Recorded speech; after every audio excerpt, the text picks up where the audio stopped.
تاکہ میں شہادت کے درجے کے برابر درجہ حاصل کر سکوں, میں شہید کے برابر ثواب حاصل کر سکوں. کس نے کہا؟ صحابی رسول نے کہا مجھے کوئی ایسا عمل بتائیں کہ میں شہید کے برابر ثواب حاصل کر سکوں. حضور اکرم صلی اللہ علیہ وسلم نے فرمایا, مشکات شریف کی حدیث ہے, کہا کہ ابھی سے جا اور وضو بنا کے آ جا, ابھی سے نماز کے اندر لگ جا, دوبارہ تجھے وضو بنانے کی حاجت نہیں ہونی چاہیے, دوبارہ تجھے گھر جانے کی ضرورت نہیں ہونی چاہیے, دوبارہ تجھے کھانے پینے کی حاجت نہیں ہونی چاہیے, مرتے دم تک تجھے نماز کے اندر رہنا ہے. کب تک رہنا ہے؟ مرتے دم تک تجھے نماز کے اندر رہنا ہے. تب بھی شہید کے ایک خون کے قطرے کے برابر بھی ثواب نہیں ملے گا. تب بھی شہید کے ایک خون کے قطرے کے برابر بھی ثواب نہیں ملے گا.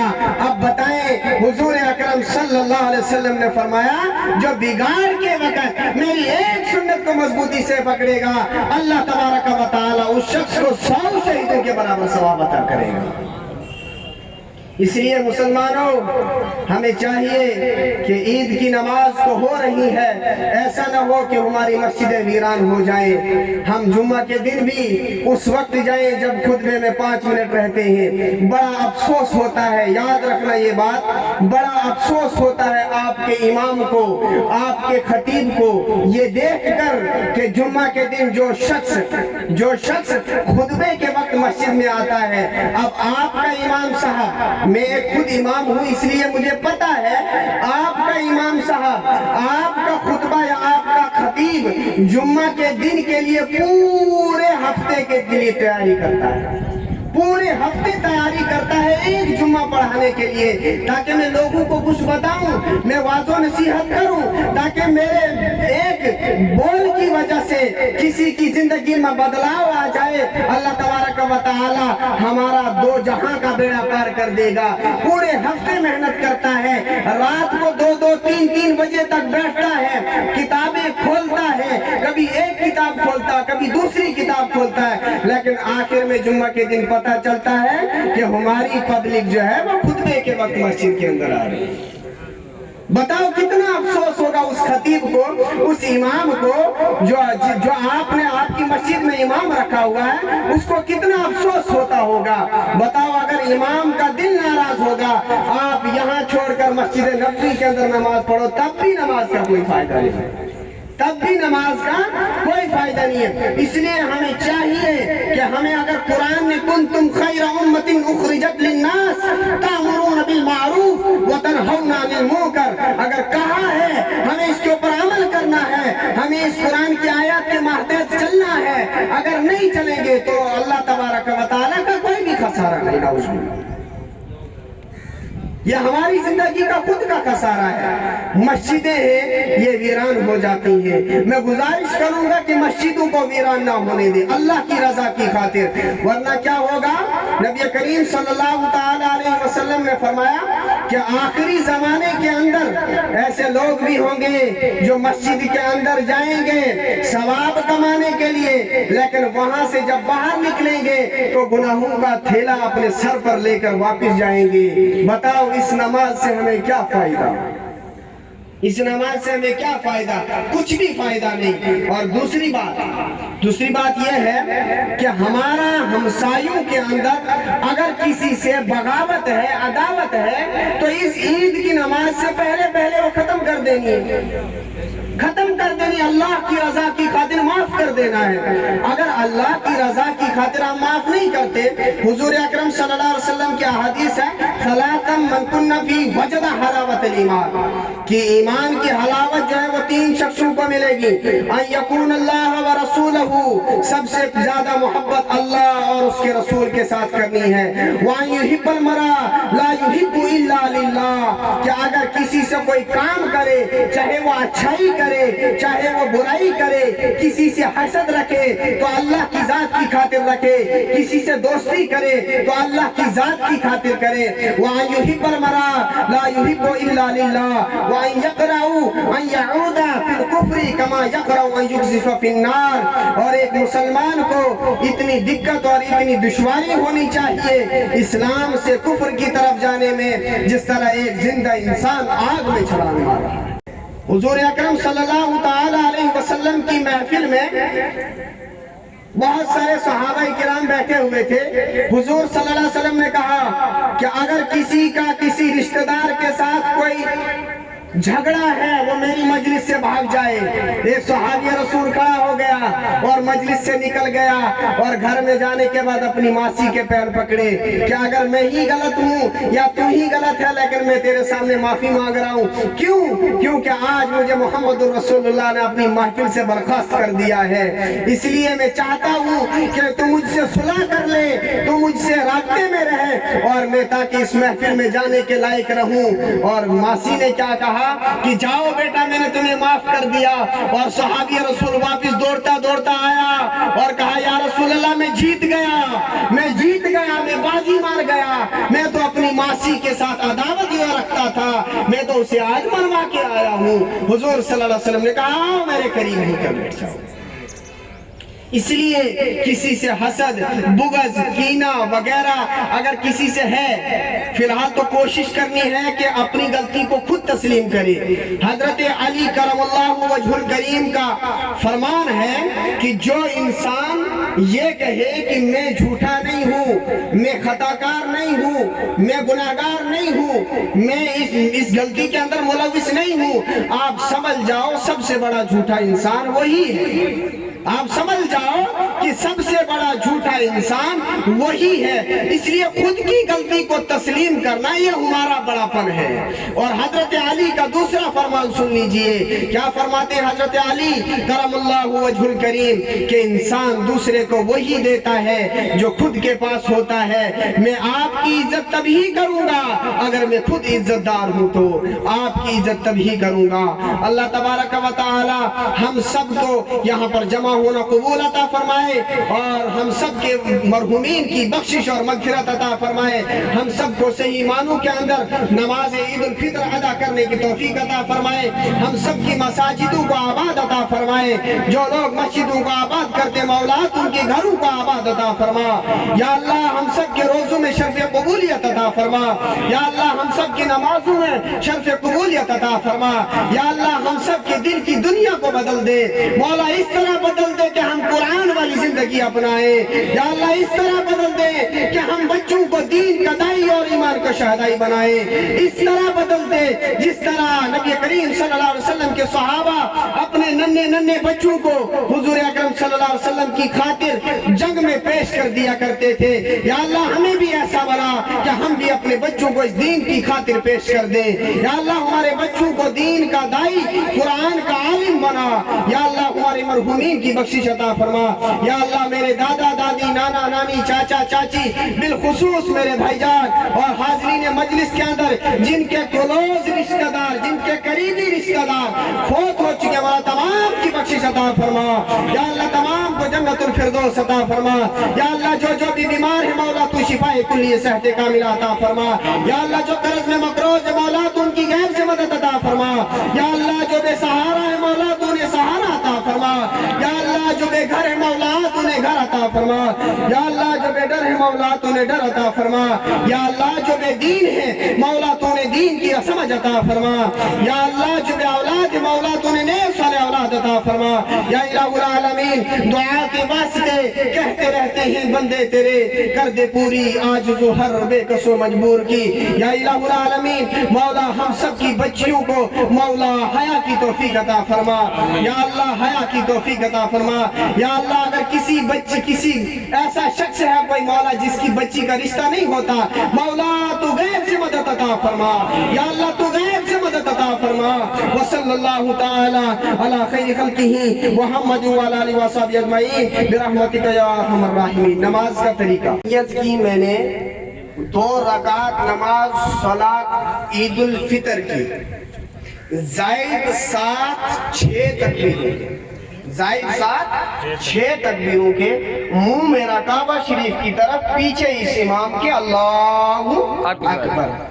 اللہ اکبر کیا, ہاتھ باندھ لیے, پھر ثنا پڑھی سبحانک اللہم و بحمدک و تبارک اسمک و تعالی جدک و لا الہ غیرک, یہیں تک پڑھنی ہے. اس کے بعد پھر 3 تکبیریں کہی جائیں گی, اللہ اکبر, اللہ اکبر,